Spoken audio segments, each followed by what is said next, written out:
بسم اللہ الرحمن الرحیم۔ السلام علیکم ورحمۃ اللہ۔ سامعین، بابا فرید گنج شکر رحمۃ اللہ علیہ کا ایک مرید آپ کے پاس آیا۔ وہ لوہار کا کام کیا کرتا تھا۔ آپ کے لیے خاص کینچی بنا کر لایا اور آپ کی خدمت مبارکہ میں پیش کرتے ہوئے عرض کرنے لگا، بابا جی، یہ میں اپنے رزق حلال سے آپ کے لیے تحفہ لایا ہوں۔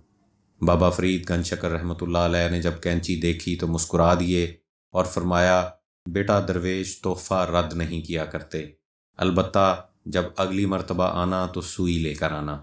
جب وہ مرید اگلی مرتبہ حاضر خدمت ہوا تو سوئی لے کر آیا اور آپ کی خدمت میں پیش کی تو آپ رحمۃ اللہ علیہ نے فرمایا کہ اس مرتبہ ہم نے تمہارا تحفہ خوشی سے قبول کیا اور پسند بھی کیا، کیونکہ کینچی کا کام کاٹنا اور سوئی کا کام سینا ہوتا ہے، اور درویش کاٹنے کا نہیں بیٹا سینے کا کام کیا کرتے ہیں۔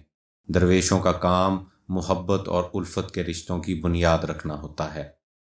امام غزالی رحمۃ اللہ علیہ سے کسی نے سوال کیا کہ مسلمان اور مومن میں کیا فرق ہے؟ تو آپ رحمۃ اللہ علیہ نے ارشاد فرمایا کہ مسلمان وہ ہے جو اللہ کو ایک مانے، اور مومن وہ ہے جو اللہ کو بھی مانے اور اللہ کی بھی مانے۔ یقیناً جو اللہ کی مانے گا، اللہ تبارک و تعالیٰ اسے اکیلا نہیں چھوڑے گا۔ سامعین، یہ ہیں اولیاء اللہ کی حکمت اور خوشبو سے بھری باتیں۔